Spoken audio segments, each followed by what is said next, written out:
Welcome back to Match Night. I am Gareth Wheeler. A very eventful week for CF Montreal. Big games off the field in the Canadian Championship. The Lionel Messi show rolled through Montreal as well.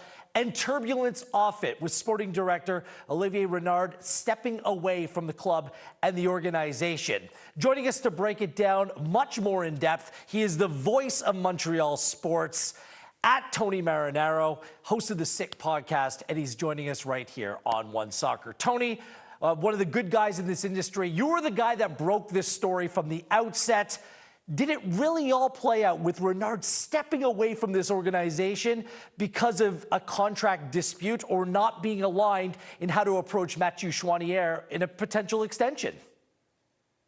Gareth, thank you very much for having me on One Soccer, and you all do brilliant work there. So thank you very much. I'm honored to be on. I would say that if you listen and watch the press conference and you listen carefully, there's certain things that came up in President Gabriel Gervais' press conference where he talked about why they ended up walking away from each other. And I think basically that's what happened. They walked away from each other. In a nutshell for me, and I'm going to tell you why I think what I think Olivier Renard felt like he was handcuffed. He felt like he didn't have carte blanche and he wasn't able to do all the things that he wanted to do. So at that point, he probably said, you know what? Well, if that's the case, why do you need a sporting director? You don't need me. And they probably said, yeah, well, we probably don't. And he said, all right, goodbye. And they said goodbye. Why do I come to this conclusion? When Gabriel Gervais was asked, what were the differences of opinion? He said there wasn't a consensus on, for example, 1, the way the department functions, 2, the organizational structure, 3, choosing of the players. What does all that mean? Choosing of the players? That means somebody else was suggesting other players? That means organizational structure and the way the department functions. That means Renard wasn't happy because he thought that it was going to start and end with him, and he realized it didn't start and end with him. I don't think they were allowing him to do his job. So what does this say about the organizational structure? Obviously, there are cases across this sport and others where there's an overbearing, meddling owner to a certain degree.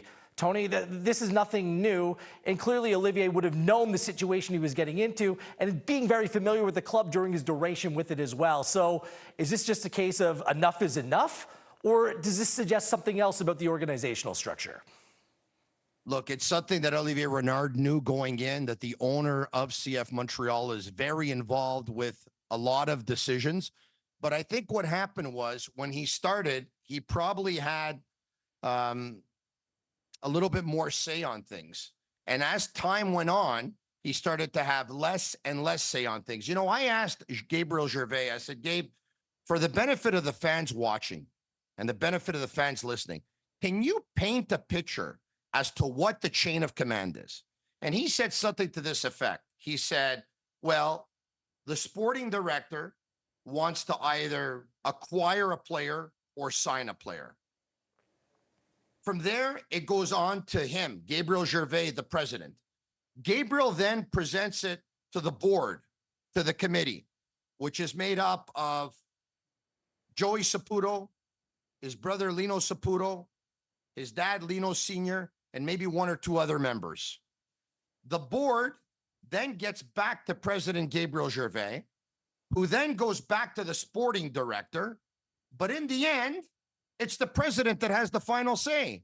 Well, if that's the way it's set up, Gareth, why do you need a sporting director? Yeah. Just so he can come up with the ideas, but he can't execute on any of his plans? Does it make sense? And it has to filter down through the club as well.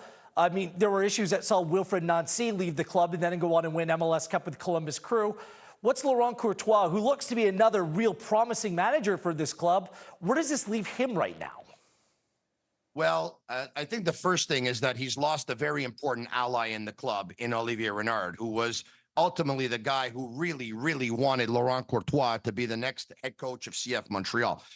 The thing is, though, as I found very interesting, is that when Laurent Courtois spoke, he was asked about Olivier Renard, and he said, well, there's obvious disappointment because he felt that they could have advanced the club and done really good things together.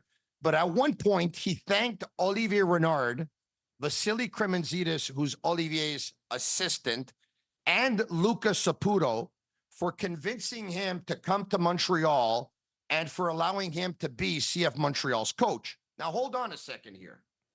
Luca Saputo is Director of Business Optimization for Bologna FC and CF Montreal. Gareth, I have a question for you. Don't you find it weird that a Director of Business Optimization is one of the three key people involved in your hiring? That tells me all I need to know. That tells me that Bologna was very involved. They've been very involved from the beginning. And, it appears to me that Bologna wants to run what's going on in CF Montreal, and they want to suggest the players. They want their players that aren't playing there to come to CF Montreal. And for me, once again, I think if you connect the dots, that's what it tells you. So despite all this, I mean, it's been a very good year for Bologna.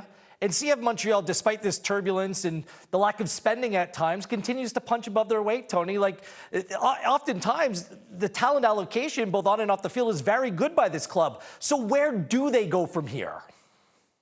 Well, the interesting part is that they want to play football, and they want to play football the right way, the way Wilfred Nancy wanted to play it, which, by the way, was a formation that Olivier Renard was very keen on, which was either a 3-4-1-2 or a 3-4-2-1.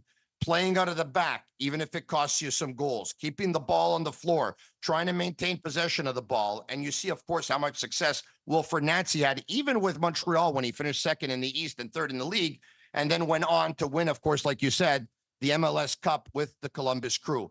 They're trying to play. Unfortunately, they're the lowest salary team in all of MLS.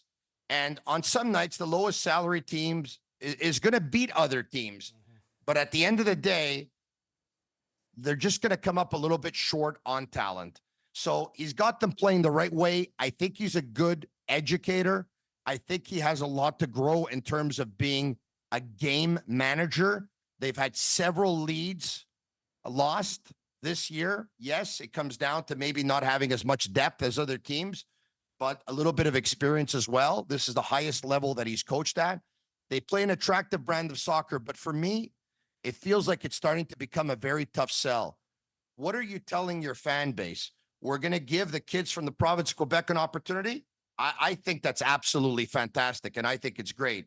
We're going to give some coaches an opportunity. We're going to try and develop players. We're going to try and develop people in our organization. I think all of that is fantastic. But once they're able to take the next step and they're not even going to be at their prime, they're not even going to be in their best years, once they're about to flourish, you're going to sell them or let them go. So like that, you can move on and you can collect a few dollars. I don't know how you sell that. I was at the game versus Lionel Messi. Laurent Courtois was upset at the end of the game because he said, I find it tough that my fans are chanting Messi's name. What does that tell you? The coach would love to have a star power player on his team as well. So this whole thing of being a selling team, Gareth, you know as well as I do, you follow football for a long time. They do it in a lot of countries. In every country that you look at, you'll find teams that are teams that just, they make their way by selling players, developing and selling, developing, playing and selling. But this is North America. North American sports, they don't have this mentality. You're supposed to go for it every year. I'm with you. And the days of DeVayo and Drogba and Nesta seem well in the rearview mirror now. Look, the drama's inevitably going to continue, and you need to listen to Tony, one of the great guys in this industry. The Sick Podcast is where you can hear him. Thanks for doing this, Tony. Really appreciate your time, proving once again why you are the authority on everything Montreal sports.